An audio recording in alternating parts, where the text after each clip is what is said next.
Hello students, welcome back to our online class today. आज की हमारी क्लास है बीएससी माइक्रोबायोलॉजी स्टूडेंट के 5th यूनिट में से पेपर फर्स्ट में से ली गई है।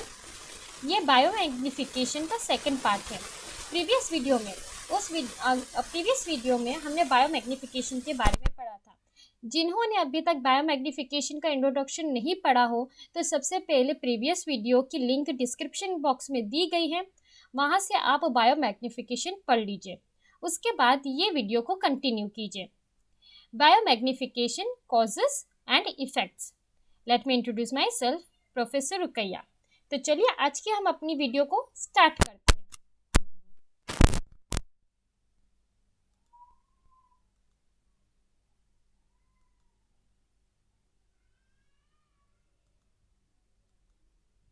ओके, हमारा टॉपिक है कॉजेस ऑफ बायोमैग्निफिकेशन कि बायोमैग्निफिकेशन होने का कारण क्या है। बायोमैग्निफिकेशन कई प्रकार से होते हैं, उसके कई कारण हैं। वो इस प्रकार हैं। सबसे पहले एग्रीकल्चर, कृषि। The agricultural pesticides, insecticides, fertilisers and fungicides are very toxic.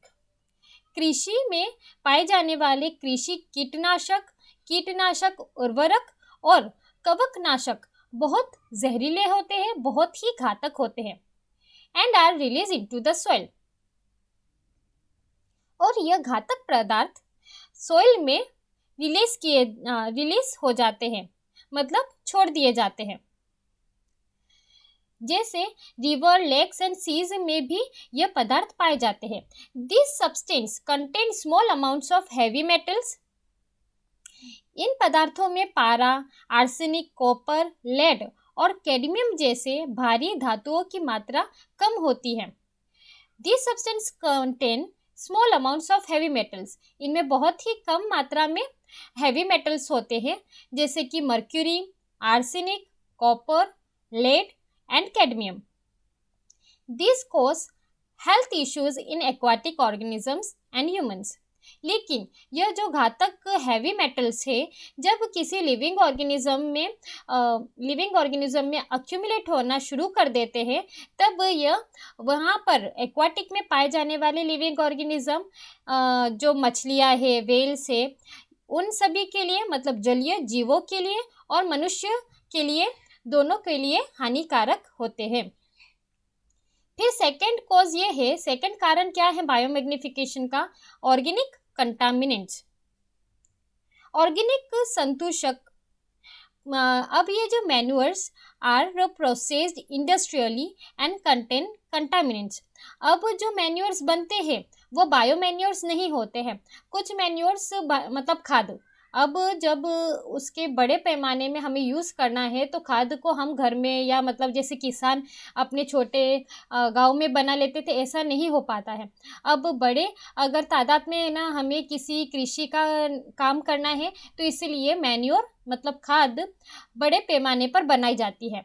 और जब ये इंडस्ट्रियली कंपोज होती है, मतलब इंडस्ट्री के द्वारा बनती है, तब उनमें बहुत सारे कंटामिनेंट्स पाए जाते हैं। कंटामिनेंट्स मतलब उनमें बहुत सारे दूषित पदार्थ पाए जाते हैं। वह कंटामिनेंट्स क्या होते हैं? Pharmaceuticals and personal care products.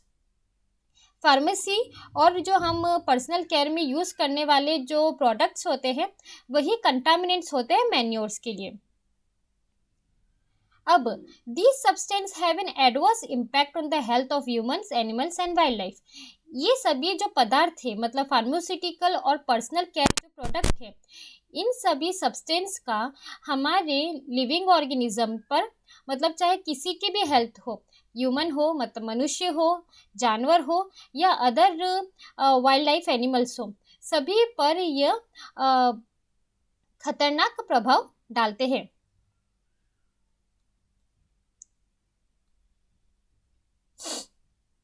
Industrial activities. अब कई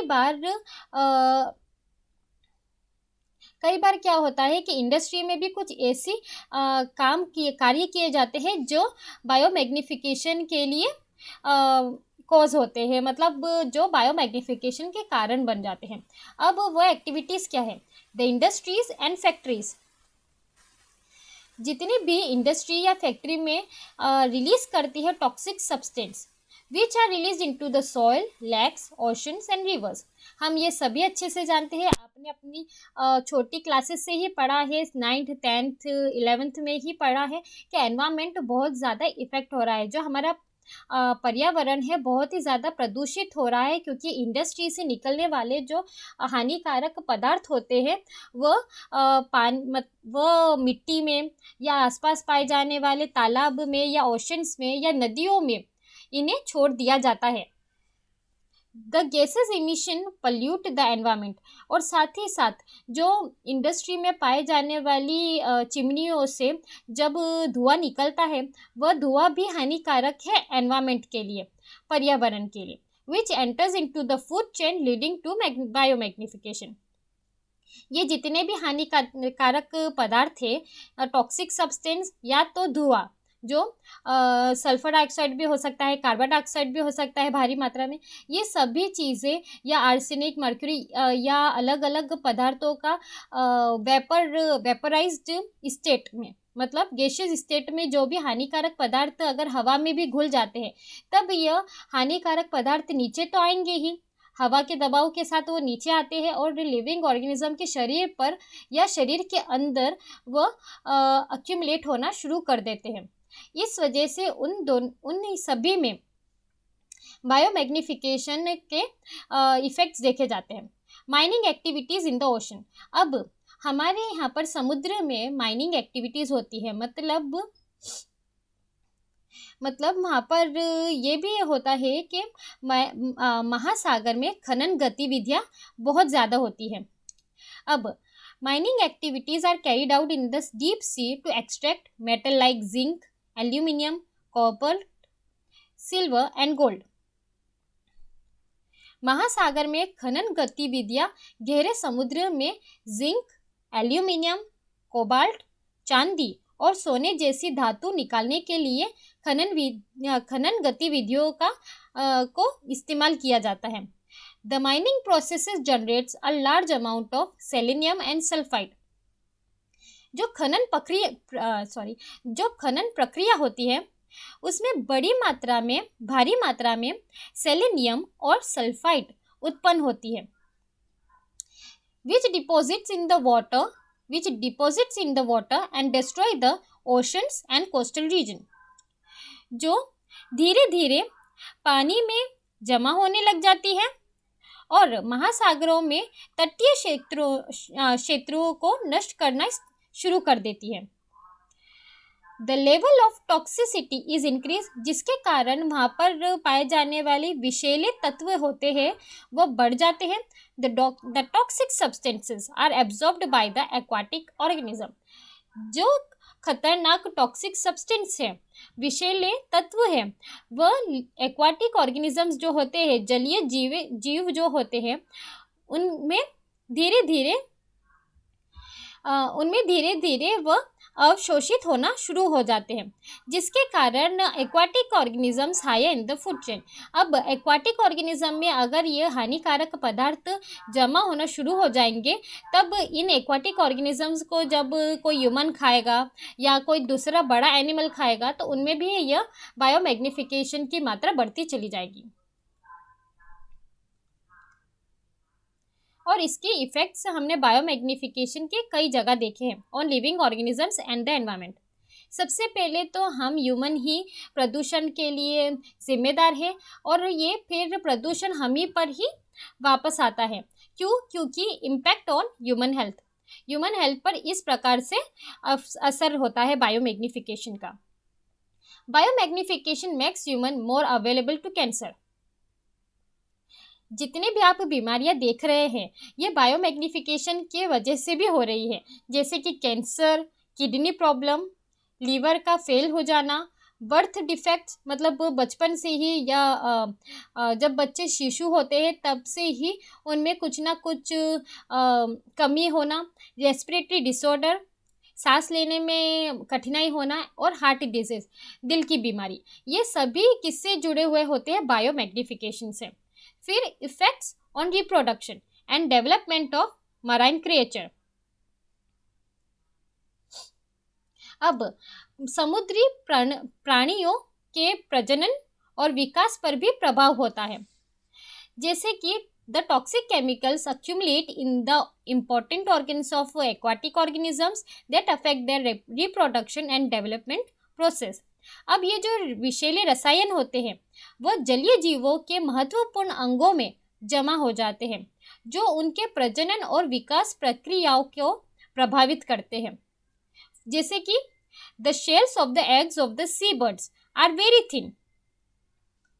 अंडों का जो शेल होता है, जो सी बर्ड्स होते हैं उनके जो अंडे होते हैं उसके शेल बहुत ही पतले होते हैं. That might get crushed by the birds themselves during incubation.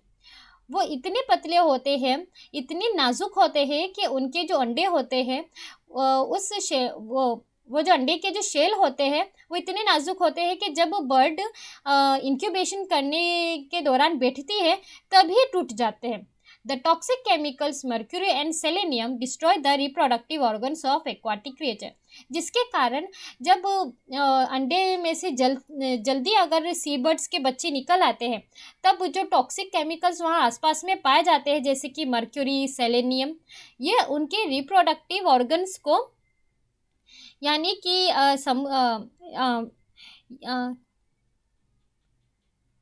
ये जो विषैले रसायन पारा और सेलेनियम जलीय प्राणियों के प्रजनन अंगों को नष्ट कर देते हैं. Destruction of coral reefs. Destruction of coral reefs. Coral reefs कहा जाता है प्रवाल भित्तियों को. अब प्रवाल भित्तियों का भी विनाश कैसे होता है? बायोमैग्निफिकेशन के द्वारा. Cyanide that is used in leaching gold and fishing is the main cause of the destruction of coral reefs.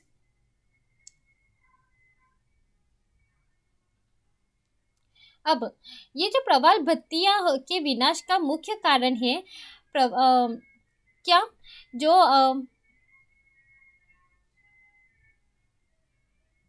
जैसे कि साइनाइड. यहाँ पर आप देख सकते हैं कि जो साइनाइड होता है जिसका उपयोग सोने और मछली पकड़ने में किया जाता है. लीचिंग का मतलब होता है पकड़ना. सोने और मछलियों को पकड़ने में किया जाता है. प्रवाल भित्तियों के विनाश का यह मुख्य कारण होता है, क्योंकि coral reefs are the dwelling and feeding grounds for many sea creatures. ये जो प्रवाल भित्तियां होती है ये कई समुद्री प्राणियों के लिए निवास और भोजन का आधार होती है. Their destruction affects the lives of many aquatic animals. इनके विनाश से कई जलीय जंतुओं मतलब एक्वाटिक एनिमल्स में कई जलीय जंतुओं का जीवन प्रभावित होने लग जाता है. अब लास्ट इफेक्ट हमने क्या देखा? Disruption of food chain. Food chain का जो फूड चेन पाई जाती है हर लिविंग ऑर्गेनिज्म में उसका भी डिस्ट्रप्शन होना, उसका भी विनाश होना. The chemicals and the toxins which are release into the water bodies.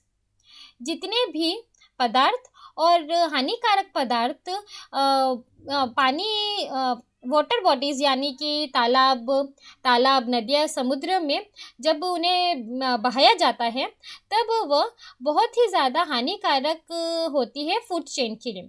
The small organisms absorb the toxins. वहाँ पर पानी में पाए जाने वाले जो स्मॉल ऑर्गेनिजम्स होते हैं वह इस टॉक्सिन्स को वो अवशोषित कर लेते हैं, जिन्हें बड़े जानवरों द्वारा खाया जाता है. अब जब ये स्मॉल ऑर्गेनिजम्स जो पानी में पाए जाते हैं अगर वो टॉक्सिन्स को एब्जॉर्ब कर लेंगे, अवशोषित कर लेंगे, और इन्हीं स्मॉल ऑर्गेनिजम्स को जब बड़े लिविंग ऑर्गेनिज्म मतलब लार्जर एनिमल्स खा लेंगे तब ये toxins get accumulated into the higher level of organism. इस प्रकार ये विषाक्त पदार्थ जो खतरनाक पदार्थ है जीवों के उच्च स्तर में जमा होना शुरू हो जाते हैं. आज की हमारी वीडियो यहीं पर समाप्त होती है, जिसमें आज हमारी वीडियो में हमने दो चीज़ पढ़ी. एक effects of biomagnification and causes of biomagnification. Thank you.